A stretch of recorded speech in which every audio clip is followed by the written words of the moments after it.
Hello everyone, welcome back to Darjeeling blog part 4। তো finally আমরা চলে এসেছি কুইন অফ হিলস দার্জিলিং। চলো একটা সুন্দর ওয়াকিং ব্লগে এক্সপ্লোর করি এই পাহাড়ি শহরটা।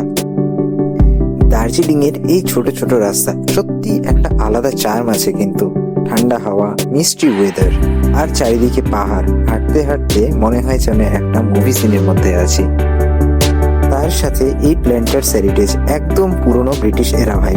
এখানেই লুকিয়ে আছে দার্জিলিং এর রিচ হিস্ট্রি। টি প্ল্যান্টার্সদের সেই পুরনো দিনের গল্প এখনো যেন বেঁচে আছে। পাহাড়ি রাস্তায় এই পিঠে মাল বয়ে নিয়ে যাওয়ার যে ব্যাপারটা, এটারও কিন্তু একটা তাৎপর্য আছে। এরপরেই আমরা পৌঁছে গেলাম ফেমাস গ্লিনারিতে। দার্জিলিংয়ে এসে গ্লিনারির সামনে না এলেই নয়। আর এখান থেকে পুরো ভিউটা ছিল কিছুটা এইরকম।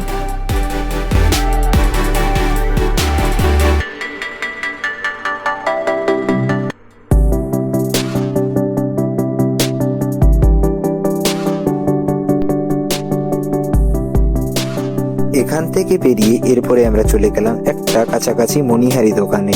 এখানে পাওয়া যায় ছোট ছোট লোকাল আইটেমস, যা ডেলি ইউজে অনেক কাজে লাগে। এছাড়াও নানান রকমারি জিনিস তোমরা দেখতেই পারছো। এই সমস্ত কিছু এই দোকানটায় ভরপুর ছিল।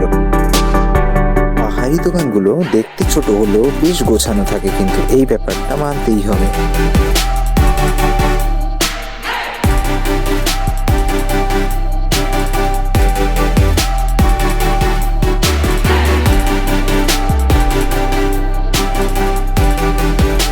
এরপরই চোখে পড়লো একটা কিউরিও শপ, একদম aesthetic vibe, handmade items, Tibetan art.